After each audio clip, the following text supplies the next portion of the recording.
Welcome to the Level Zone, a Flowline video training series. This is Lesson 1. What is liquid level?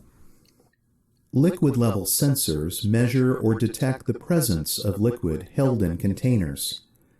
Common liquid types include chemical, water, wastewater, and oil. A level container can be anything that holds liquid, such as a tank, sump, or pond.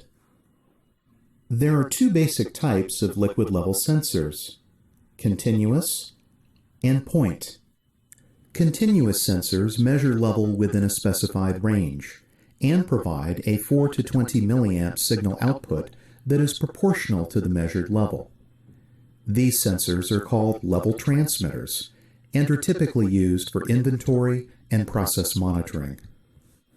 Point sensors detect the presence or absence of liquid at their point of installation and provide a switch output that indicates their wet or dry status.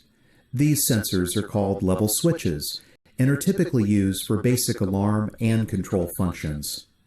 This concludes Lesson 1. In Lesson 2, we'll cover the basic functions of liquid level.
The most varied media are filled into and drained from storage tanks every day.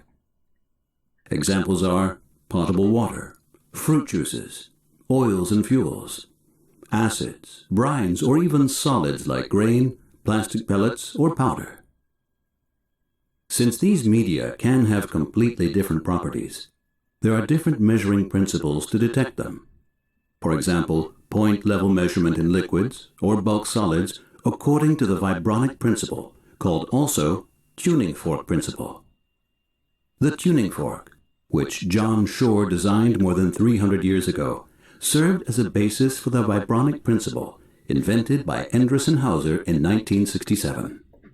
This principle uses the direct correlation between oscillation and damping in media. Let's have a closer look at how this measuring method works. Vibronic instruments monitor point levels in tanks, containers, and pipes. A sensor, in form of a tuning fork, is excited to its resonance frequency. The vibronic measuring principle in liquids is based on the resonance shift of a piezoelectrically excited oscillation system. There are two different piezoelectric drives: the bimorph drive in standard instruments and the stack drive in coated instruments. The bimorph drive consists of two discs, a piezo and a ceramic disc, which are connected to each other. At the same voltage, the piezos are compressed and the ceramic disc is bent. At different voltages, the piezos expand again. This causes the oscillations of the fork. The stack drive, however, stacks and fixes several piezo discs with changing polarization on top of each other. The application of a respective alternating voltage also causes the piezos to oscillate. As the piezos expand, the membrane is bent to the outside. The ends of the tuning fork, which is attached to the membrane, are pushed apart. As the piezo contracts again, the membrane is bent to the inside. The ends of the tuning forks, attached to it, are pulled together.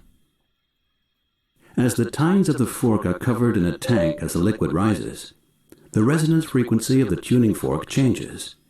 The immersion into the liquid reduces the frequency. This frequency change is analyzed and converted into a switching signal. In solids measurement, only the piezoelectric stack drive is used. As the bulk solids cover the fork, the oscillation is damped.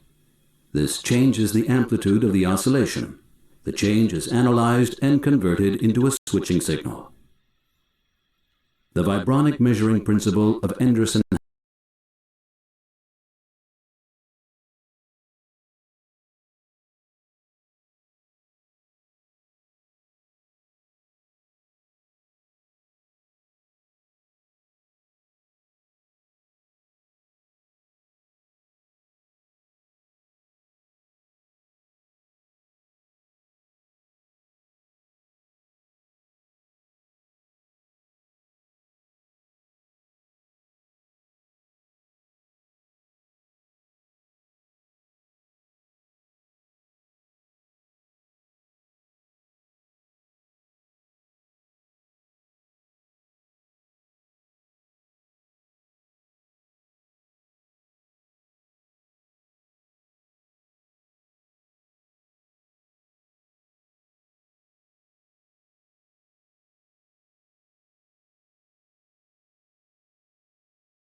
Improving access to resources while preserving and replenishing those resources is what we do at Veolia. Each day, our distribution systems deliver drinking water from treatment plants to our customers' taps.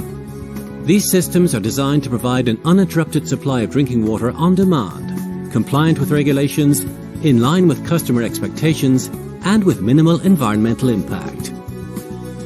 Here's how and why at a glance. Drinking water travels directly from treatment plants to households via pressurized mains. Depending on the topology, we can also pump water into high storage tanks so that the water flows through the system via gravity. The distribution network branches out towards each user's connection point. Special devices and equipment help to regulate water pressure according to fluctuating levels of consumption. Pipe diameter and material is adapted according to the local constraints and the characteristics of the water. The system is managed in small zones, which makes it easier to diagnose problems, do maintenance work, and accurately measure water distribution and consumption volumes. This is how we identify water losses. Leaks are found thanks to acoustic detection techniques or utilization of a tracer gas. At the base of buildings, pumping stations boost the water pressure so that it reaches every floor. We sample and analyze water throughout the network on a daily basis, making water one of the most closely monitored products made for human consumption. Measuring instruments, sensors and probes are installed at key locations throughout the system. Meters measure water consumption at each household. In the network, other meters and instruments provide real-time readings on the flow rate, pressure, vibration levels and water quality, and detect any leaks or changes in quality as soon as they occur. These instruments transmit data via communication systems. This is what makes drinking water systems smart. All the data converges at a centralized control center. These control centers combine and analyze the data to provide insight about operations or events. This way, analysts have a global view of the network in real time. This is how they can monitor water quality, improve the operation and maintenance of the system, and respond rapidly and transparently, keeping authorities and consumers in the loop. By ensuring a continuous supply of water, while constantly optimizing our network's performance, our solutions are a long-term guarantee of operational efficiency for cities and for customers, the assurance of high-quality yet affordable water.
Measuring the flow of a stream is important to understanding how much water is at a certain point at a certain time.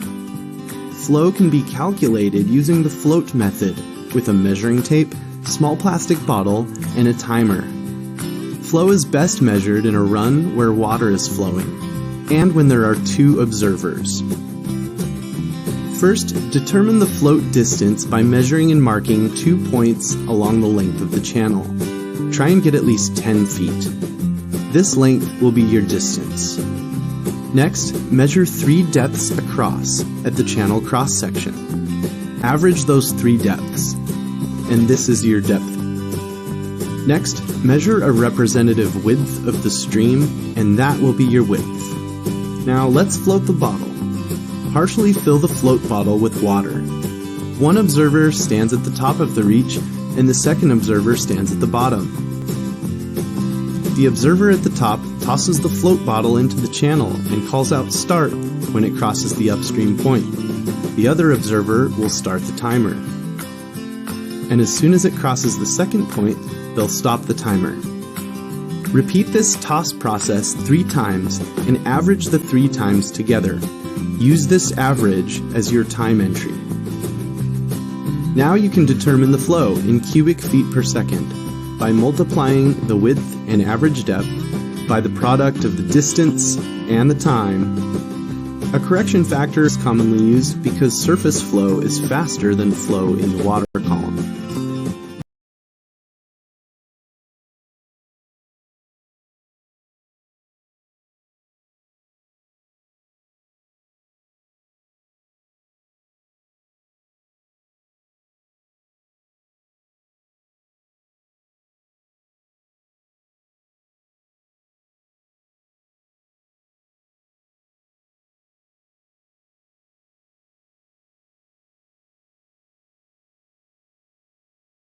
Substances are transported and distributed in piping systems every single day.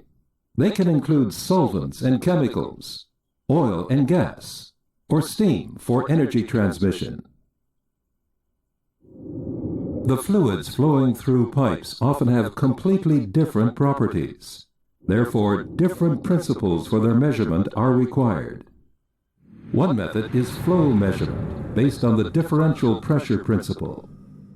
Some 300 years ago, Swiss mathematician and physicist Daniel Bernoulli discovered the direct relationship between the pressure and speed of a fluid flowing in a pipe.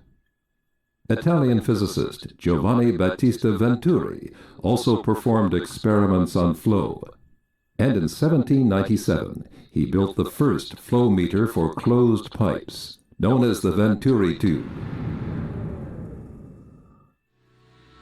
Here is how this measurement method works.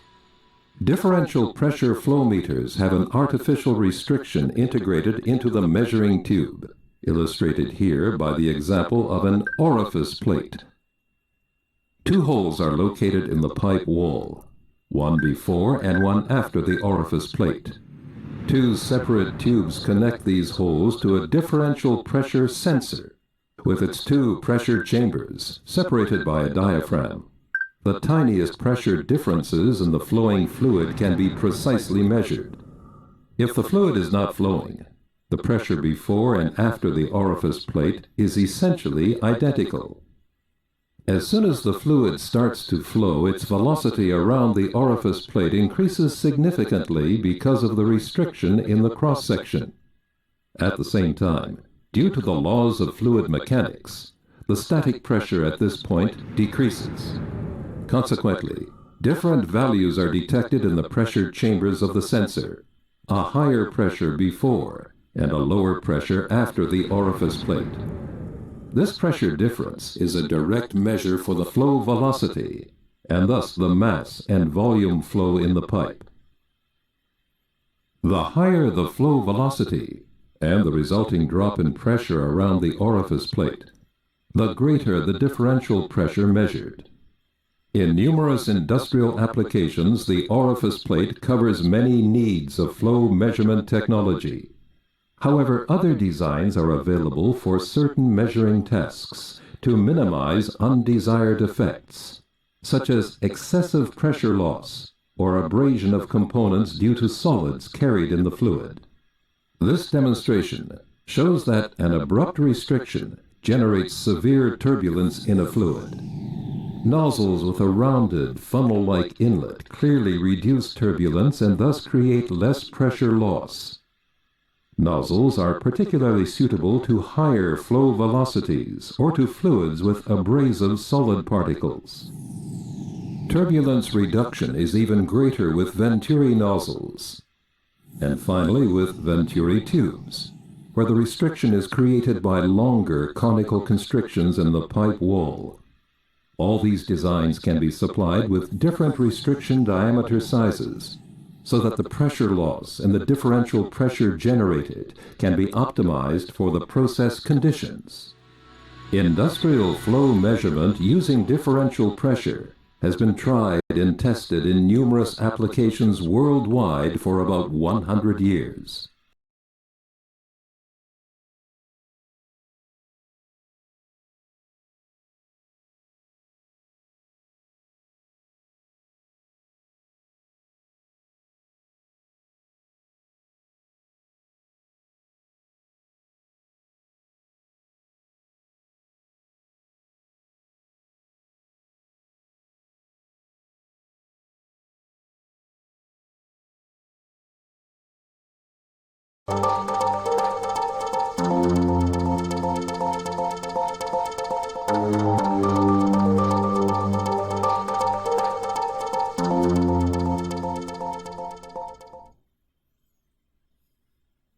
The most diverse gases are transported and distributed in piping systems every single day. They can include air in the water and wastewater industry, carbon dioxide in food and beverages, nitrogen and oxygen in pharmaceuticals, or natural gas for boilers and burners. The gases flowing through pipes often have different properties caused by changing process conditions. Therefore, different operating principles are required for their measurement. One principle is flow measurement based on the thermal principle. The basic physics of this principle can be traced back to the Canadian physicist Louis Vaisseau-King. In 1914, he mathematically described heat transport in flows.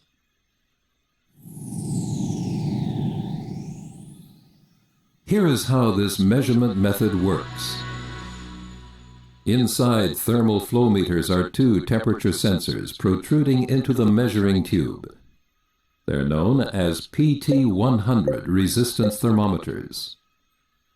One of these temperature sensors measures the actual gas temperature as a reference, regardless of the flow velocity. The second temperature sensor is heated constantly via electrical energy, so that a predefined temperature difference is maintained between the two sensors. For example, 10 degrees. If there is no flow, the differential temperature between the two sensors does not change. As soon as the fluid begins to flow in the measuring tube, heat is drawn from the heated temperature sensor via the gas flowing past. The heat then is carried off by the flow. The corresponding cooling effect is measured and compensated immediately by adding more heating current. As a result, the target temperature difference is continuously maintained. The heating current required to maintain the temperature difference is proportional to the cooling effect, and therefore is a direct measure for the mass flow in the pipe. The greater the flow velocity, and therefore the additional cooling of the heater sensor, the greater the heating current required. An alternative adaptation of the principle keeps the heater current at a constant value, and then measures the change in temperature differential. But how is the heat actually transferred from the heated temperature sensor to the gas flowing past? This sequence shows that the heat is transferred by the gas molecules themselves. When the gas flows past, the molecules absorb tiny heat packets and carry them along with the flow. The faster the gas flows, the more often they absorb the heat. The heat transfer also depends on the density of the gas because at a higher pressure or lower temperature, there are more gas molecules in the pipeline. The greater number of molecules results in more contact with the heated sensor, meaning increased cooling and thus increased heating current flow. And finally, the heat transfer is also affected by the thermal properties of the gas. For example, at the same mass flow, the high thermal conductivity of hydrogen shown here in green, causes cooling that is 100 times greater than with air. For a precise measurement, it's therefore important that the specific properties of the gas are known and are consistent. Flow measurement using the thermal principle is also possible in large pipes and ducts. There are meter types designed specially for this application. They can be inserted directly into the pipe via a standard process connection. It is important that the required insertion depth be respected so that the measurement is carried out at the correct point. For that reason, it's essential to program the actual internal pipe diameter for all insertion meters. Correct insertion also applies for rectangular and square ducting, often found in factory or building air circulation systems. With thermal mass flow meters from Endress and Hauser,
I understand that you say prepare walking.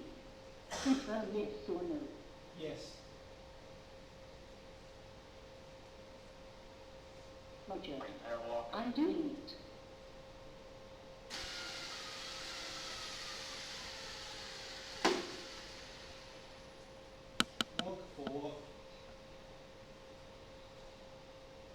I understand that you say walk forward. Confirm yes or no. Yes. Roger. I'm doing it.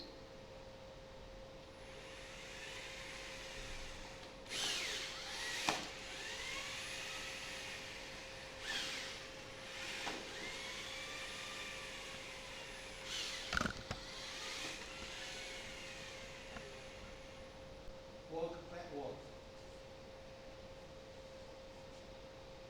I understand that you say move backward. Confirm yes or no. Yes. Roger. I'm doing it.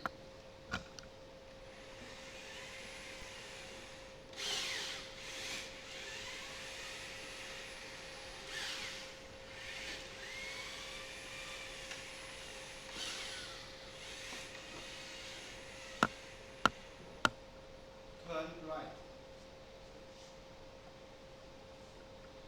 I understand that you say turn right. Confirm yes or no. Yes. Roger. I'm doing it.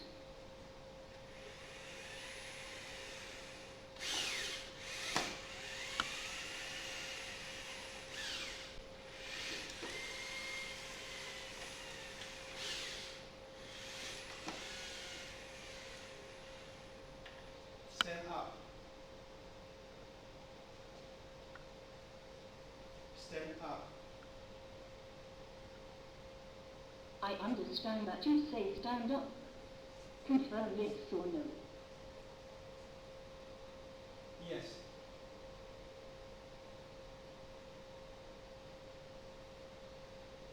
Roger. I'm doing it.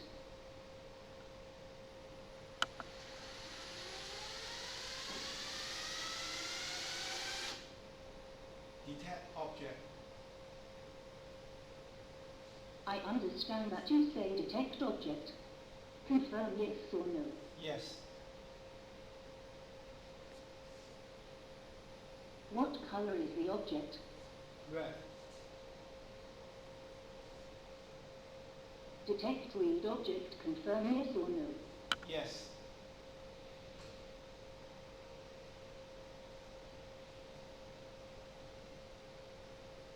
I can approach the object by following the steps. Turn right 4.64 degrees, move forward 1.45 meters.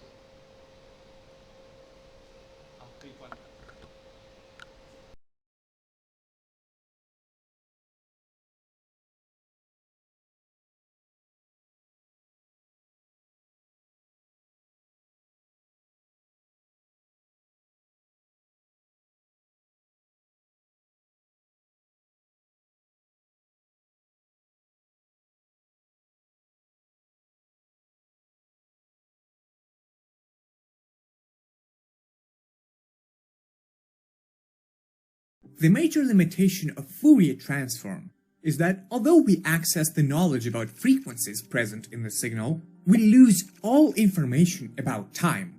Fourier transform essentially squishes the signal in time to find the frequency components. A Fourier transform is a function only of frequency, but we don't know when certain frequencies begin and when they end. For example, think of the signal emitted by a traffic light. At first, it will be red for a while, which corresponds to an electromagnetic wave with a certain frequency in the visible spectrum. Then, for a few seconds, it will glow yellow, which has a slightly higher frequency, and finally, for some time, it will be green, which is a wave with even higher frequency. Obtaining a Fourier transform of this signal will give us three peaks, only telling which frequencies are present. We can indeed see that the signal is made up of three colors, red, yellow, and green. Now suppose the traffic light gets broken, and the order of colors gets all messed up. For example, it's yellow for 2 seconds, then green for 8 seconds, then again yellow for 1 second, and then red for 9 seconds. If you look at the Fourier transform, you will see pretty much the same picture with the same three peaks corresponding to color frequencies. Now suppose our traffic light malfunctions, and all three colors light up at the same time and persist to glow together, which would be a disaster for the road. However, the Fourier transform will continue to show the same three peaks, because the resulting wave is a sum of three colors. Frequency components are exactly the same as before, red, yellow, and green. This is why, hypothetically, if you receive hundreds of signals from traffic lights from all over the town,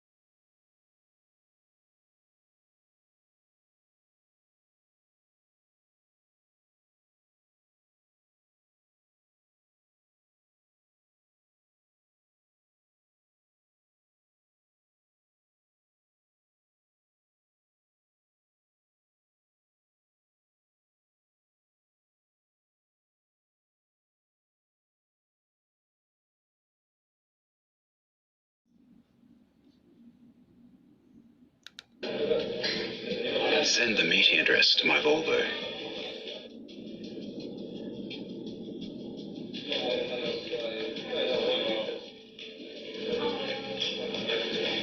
Start the heater in my Volvo.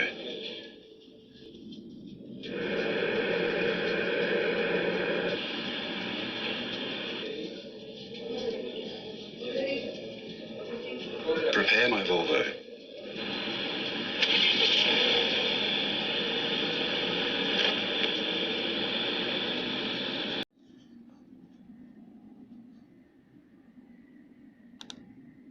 Alexa, tell the pump to turn on. Turning pump on now. Alexa, tell the pump to turn off. Turning pump off now. So the way this all works is projects. Bad robot.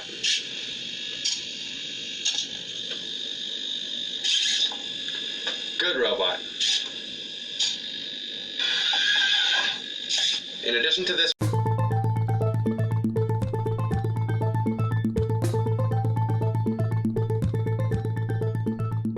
When discussing ultrasound-guided peripheral nerve block technique, it is useful to describe basic nomenclature for needle and probe manipulation. Much of this is derived from the American Institute of Ultrasound in Medicine standards. We will describe the two basic scan planes, the 5 probe manipulation maneuvers, and the 2 needle approaches. In the following figures, we are looking at a schematic of an ultrasound transducer applied to a tissue-equivalent phantom, with 3 different embedded objects. A depiction of the ultrasound screen is inset. We generally image long cylindrical structures with an ultrasound beam that is essentially planar. Short-axis imaging cuts this cylinder transversely, revealing a circle. Long-axis imaging cuts the cylinder longitudinally to create 2 parallel lines. Long-axis imaging is of limited use in ultrasound-guided peripheral nerve blocks. An ultrasound transducer can be rotated or translated along any of its 3 axes. Hence, we need to use the AIUM standards so that we can communicate clearly with one another. Here we see an ultrasound probe moving and pivoting along each of its X, Y, and Z axes. Each of these movements has a name that we will define in the next section.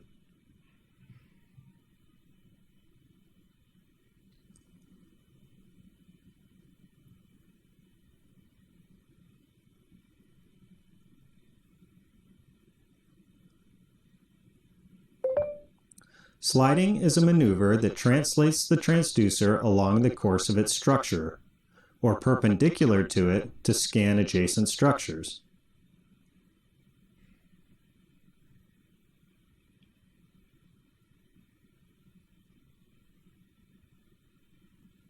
Compression is a useful maneuver that has numerous effects.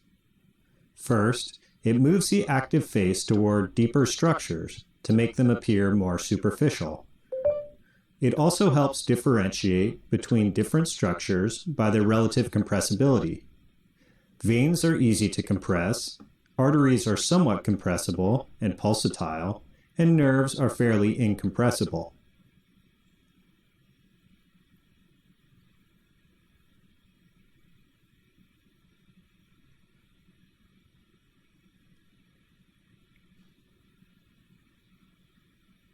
Rocking allows us to extend the plane of imaging when we are working in a narrow acoustic window.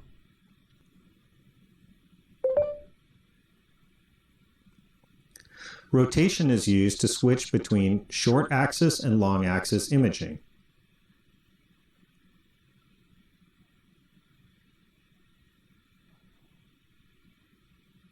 Tilting allows us to scan along the course of a structure through a narrow acoustic window.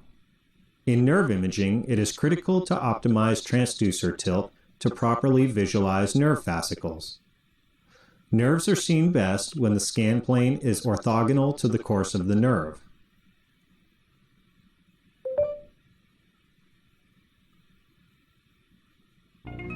Given that we are most interested in nerves imaged on short axis, we will now look at how the needle will be seen as it approaches nerves.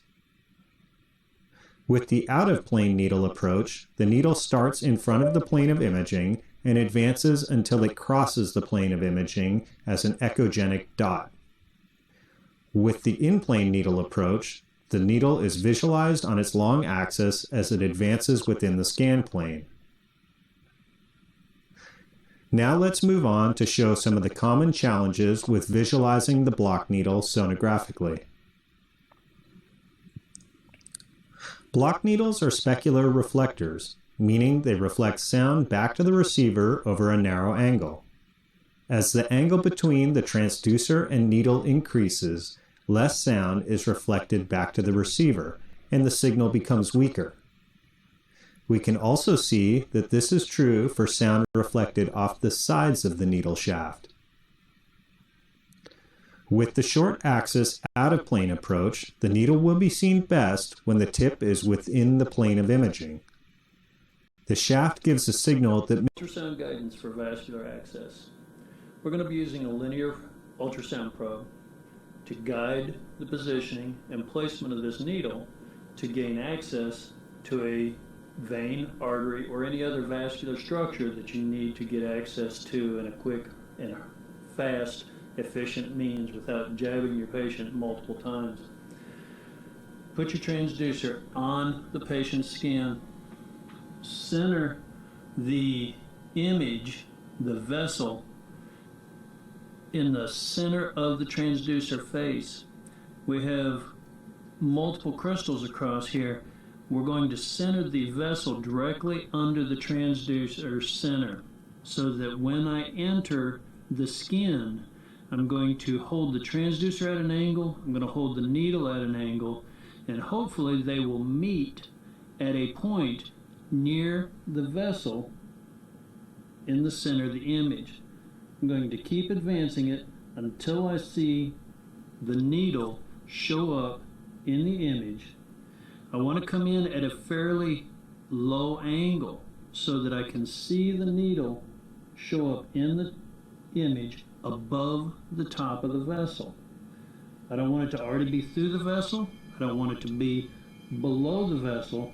I want it to see it on top of the vessel, because then I can position my needle right or left to put it directly over the top of the vessel itself. Once I'm directly over the top of the vessel, all I have to do is angle up and enter the vessel. By moving the transducer with the tip of the needle, I can follow it as it goes until I actually see it penetrate the vessel wall and enter and end up being center lumen on this vessel. And what I'm doing is entering the skin.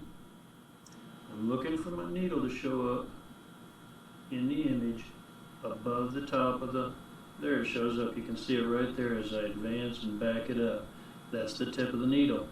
And you can see I'm not exactly over the top of the vessel. So by angling the needle sideways, I can now advance the transducer, advance the needle. I can angle it over a little bit more and advance the transducer. Advance the needle, advance the transducer. Advance the needle, and then the transducer until I'm right on top of it. Now that I'm right on top of it, I'm actually pressing on the vessel itself. All I have to do is bring the hub of the needle up a little bit, and I'm in. We're now in the vessel. At that point in time, I can now put the transducer down, can disconnect the syringe. You can do this without a syringe. You can look for your blood flash right here. I can thread my wire if I'm going to do a PICC line. If I'm going to be doing a venous ablation, I can get my guide wire in. Once the guide wire is in, pull the needle out, hold your guide wire, put in your introducer sheath right along the same pathway, and you've got instant access. So for vascular access, again, transducer, 90 degrees, vessels in a short axis, bevel up, enter at a very steep angle till you see the needle over the top of the vessel. Then all you got to do is turn your, once you get over the top of the vessel, angle up and follow that needle with the tip of the transducer. It's two-handed. You're advancing both needle and transducer at the same time, following the tip of that needle until it enters the vessel. Once it enters the vessel, you get your flash, you get your, put in your guide wire, and access is there.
The most common transducer types are dynamic and condenser.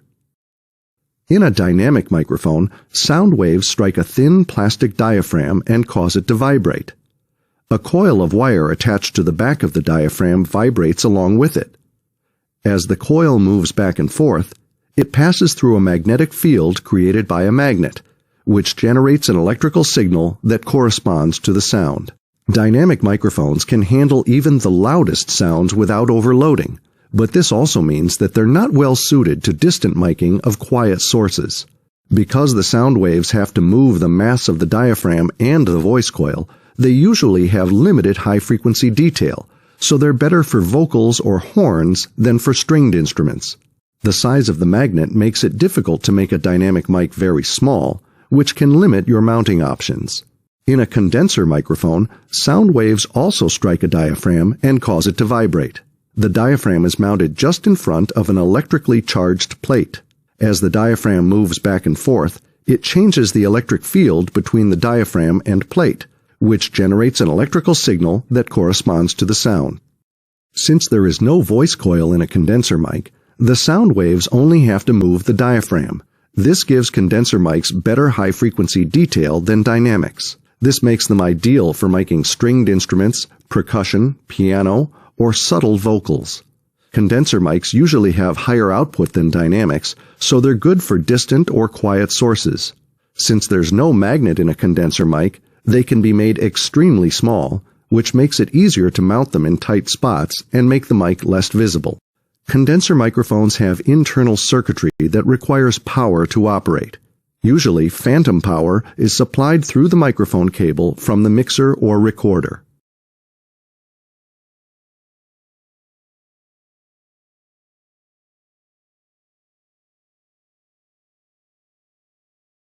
With high sensitivity and excellent speaker recognition. The self-powered flexible acoustic sensor was fabricated by mimicking the operating mechanism of the basilar membrane in human cochlear.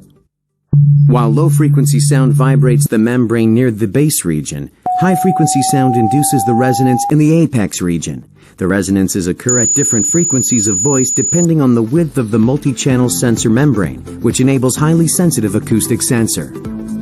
In addition, the flexible acoustic sensor can acquire abundant voice information from the multi-channel structure. This multi-channel acoustic sensor covers the entire voice frequency range, providing much higher sensitivity compared to the reference microphone. Conventional microphones exhibit limited recognition distance due to low sensitivity. However, the highly sensitive flexible acoustic sensor could detect minute sound from a farther distance. The flexible acoustic sensor demonstrated machine learning-based speaker recognition, determining who is speaking and what is said. Using flexible acoustic sensor with simple algorithm, the error rate of speaker recognition is significantly improved, which allows personal-based artificial intelligence service such as TV, refrigerator, AI secretary, and smart home appliance. This flexible acoustic sensor can be applied in the intuitive voice user interface based on customized individual communication and biometric authentication. Hello Indiegogo, we're Matrix Labs, an open source creation company consisting of a passionate team of 35, distributed around the world.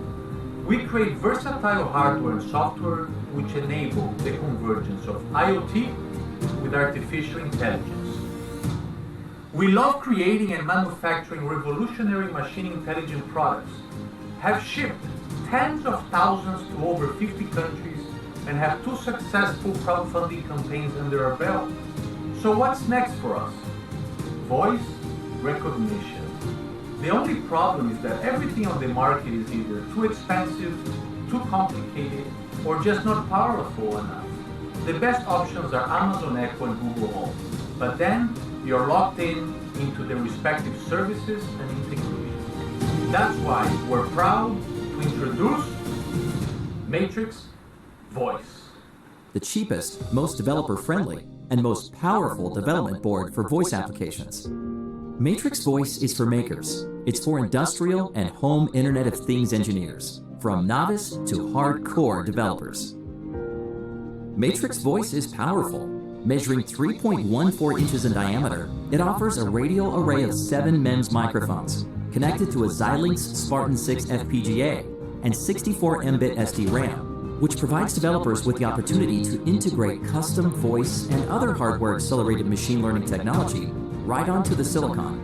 Matrix Voice also includes 18 RGBW LEDs, 64 GPIO pins for device-to-device connection, a standalone 2.4 GHz Wi-Fi and Bluetooth-enabled 32 bits microcontroller version of Matrix Voice is also an option, satisfying the demand for mass commercialization of voice solutions for industrial and home IoT. You start by plugging Matrix Voice into a Raspberry Pi or other single-board computers, or by connecting it to power for standalone use.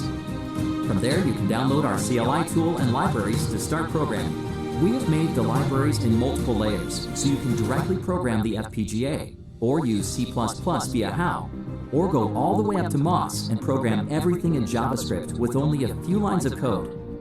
On top of all of that, we include technology for far-field voice capture, beamforming, acoustic source localization, noise suppression, de-reverberation, acoustic echo cancellation, and voice recognition integration with Google Voice and Amazon Alexa. Plus, our Matrix OS has a suite of computer vision algorithms, including face detection and gesture recognition, so that you can integrate some of the most advanced computer vision algorithms in the world by simply attaching a camera to your Raspberry Pi. Matrix Voice came to life due to overwhelming demand from thousands of developers already part of our Matrix ecosystem. Comprised of our own OS, App Store, and our Matrix and Matrix Creator products. Matrix is our consumer-focused, sensor-packed IoT hub, winner of the CES Innovation Award, and successfully funded on Kickstarter, shipping Q2 of this year. Matrix Creator is our Maker Faire Blue Ribbon Award-winning sensor-packed development board for the Raspberry Pi, successfully funded on Indiegogo. We have shipped tens of thousands globally and dubbed by Make Magazine as one of the most promising pieces of hardware. Matrix Voice is for the do-it-yourself maker and enterprise developer. Everything is done. We just need to manufacture at scale so we can reach the affordable pricing of the board. Back us today, and together, let the world hear the voice of our creations. Thank you!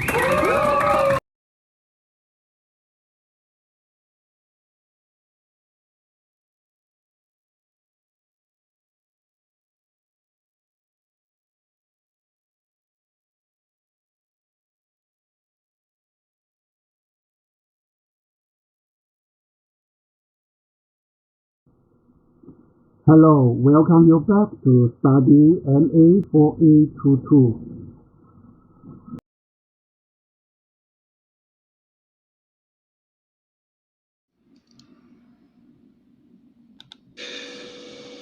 Jasper.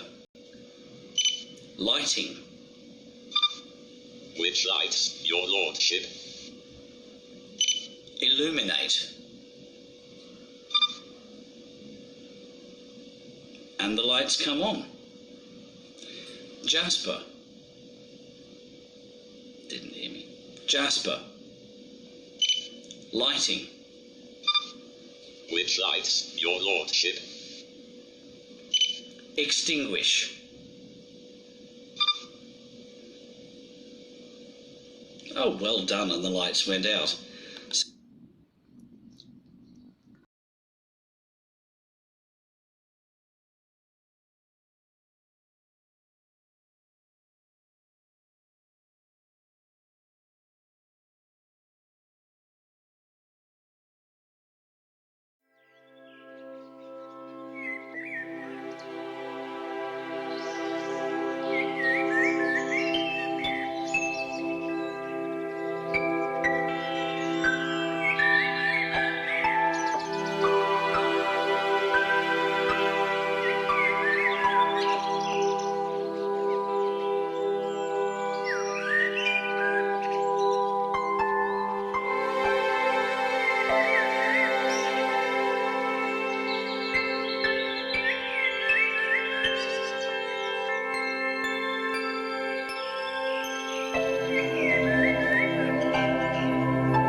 今天带你体验一下夜间战斗，看看美俄双方夜视仪的区别，也许你就能明白乌军能坚持下去的原因。这是俄军最新使用的夜视仪，跟你平时在电影中看到的差不多，比原有苏联夜视仪确实清晰了很多。但是到了无灯光的森林中，就只是这个样子了，很多细节是看不清楚的，容易将主体与周围环境混淆。在城市中的使用距离超过50米外就难辨雌雄，150米外基本人畜不分了。如果在巷战中只能解决有和无的问题，打一些没有夜视仪的军队。接下来看看美军的，意不意外？经过惊喜，先给个小红心，再听我解密。这就是美陆军头戴式增强型双目夜视仪，VG-B，完全不是以往的绿光，而是灰白加橙红双色显示，戴上它就像打游戏一样，可以清晰的显示黑夜中人和物体发光的轮廓，士兵、武器、树木、墙壁，甚至枪的射击轮廓也能清晰的勾画出，简直像开了外挂。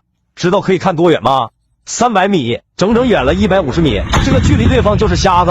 俄军的夜视仪是双目的，而美军中间多了一只眼，像个二郎神。那是一个12微米融合式热成像装置，能够透过烟雾、雨雪、树木，甚至是墙壁等障碍物，勾勒出藏在后面敌人的身体轮廓，就像开了透视挂一样。MA4822B 有目标快速捕获的功能，如果突然出现敌人，它就会用光标提示你，你可以快速射击敌人，而只能用肉眼找。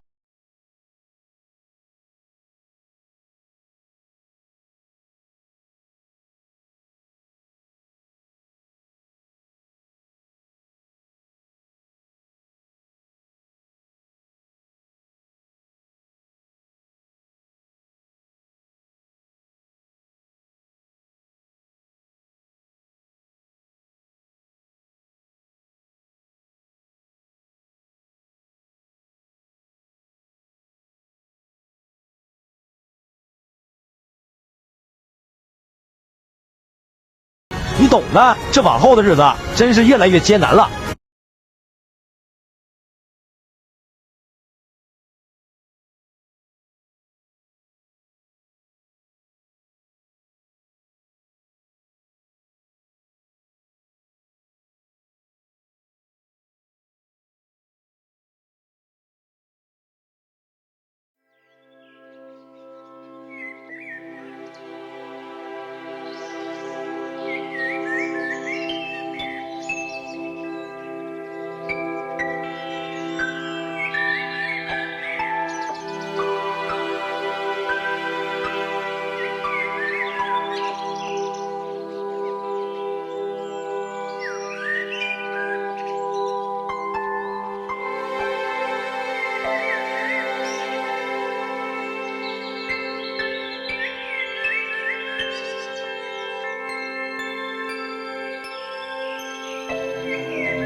The image sensor, widely used in digital still cameras, digital videos, and mobile phones everywhere.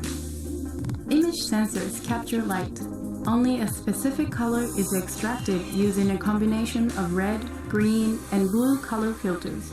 These are called the three primary colors of light and generate the electrical signal. There are front side and back side illumination types, also known as FSI and BSI image sensors. BSI have predominantly been used in portable consumer application until now. Panasonic has developed the new type of image sensor, which is called Smart FSI, with a new and innovative structure. This new sensor can produce stunning images in a low-light environment and yet still maintain high sensitivity, low noise, and excellent picture quality. Creating true colors and uniform brightness is a Smart FSI image sensor. Panasonic has developed a unique image sensor structure with the Smart FSI, offering high sensitivity, low noise, and outstanding image quality. A cleverly designed light separation wall and light pipe technology allows the collection of light without any loss within the photodiode. Within BSI sensor technology, loss of light is generated in the photodiode, thus creating color mixture and light inefficiency. In the case of Smart FSI, the light separation wall surrounding the pixel works as a reflector and forces the uniform light into the photodiode. As a result, it demonstrates strong color reproductivity and super sensitivity. For example, when shooting in dark surroundings, there is need to use a higher sensitivity setting, but this will cause an increase in the noise level. Smart FSI can achieve both high sensitivity and noise reduction, which enables very high color reproductive results. Light enters the sensor at different angles.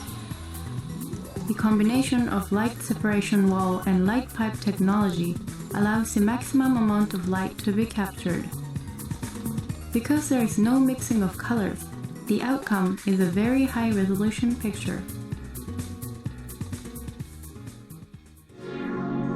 The wide incident angle characteristics can improve the image uniformity further. This prevents color shading between the center and surrounding image, and so colors are more even. Furthermore, a wider incident angle can shorten the distance between the lens and image sensor, thus enabling camera modules to become thinner.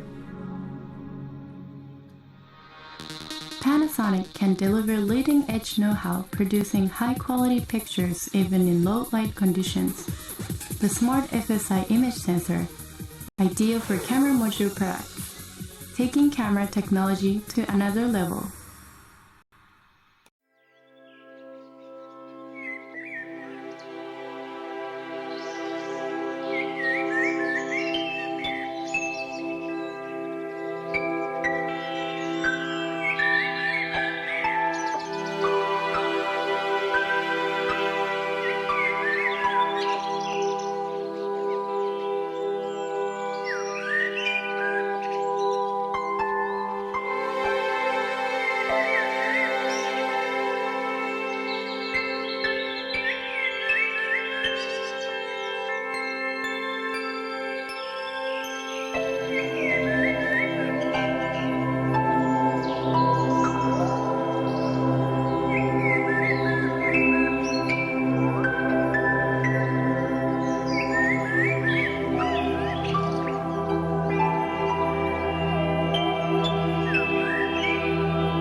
Let's say we've got a couple of robots wandering around exploring a room. The first robot might find something interesting. Using its sensors, it can know where that object is relative to itself.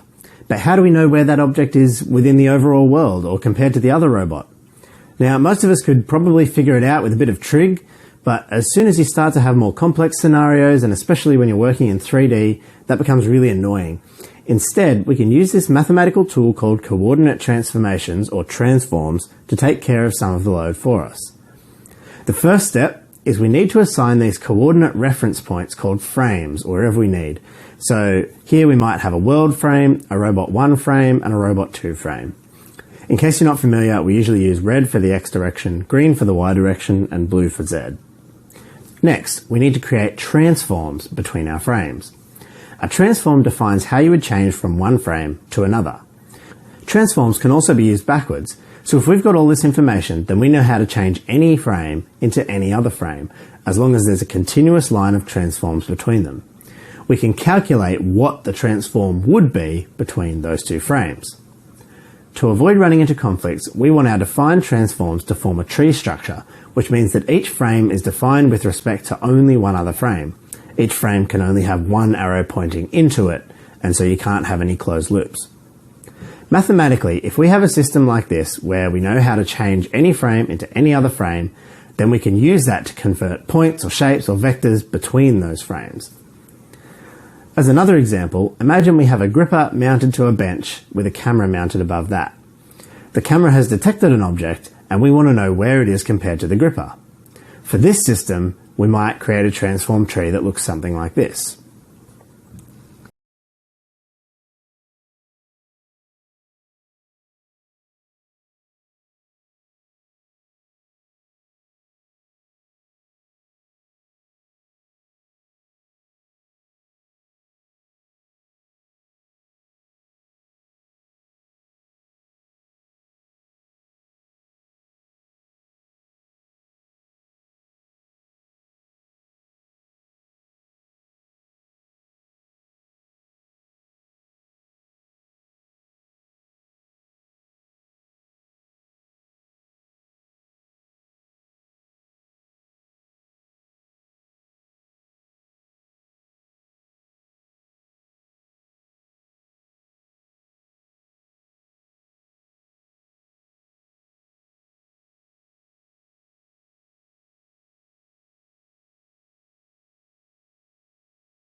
后来发现这个人的精神呢就差一点，多睡了觉呢，人的精神就好一些，知道吧？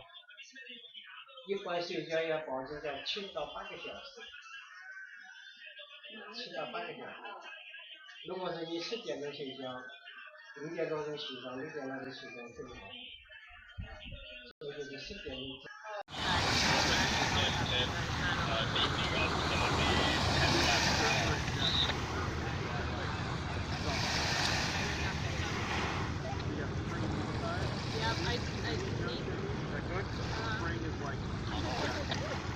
Right, because those are the tides that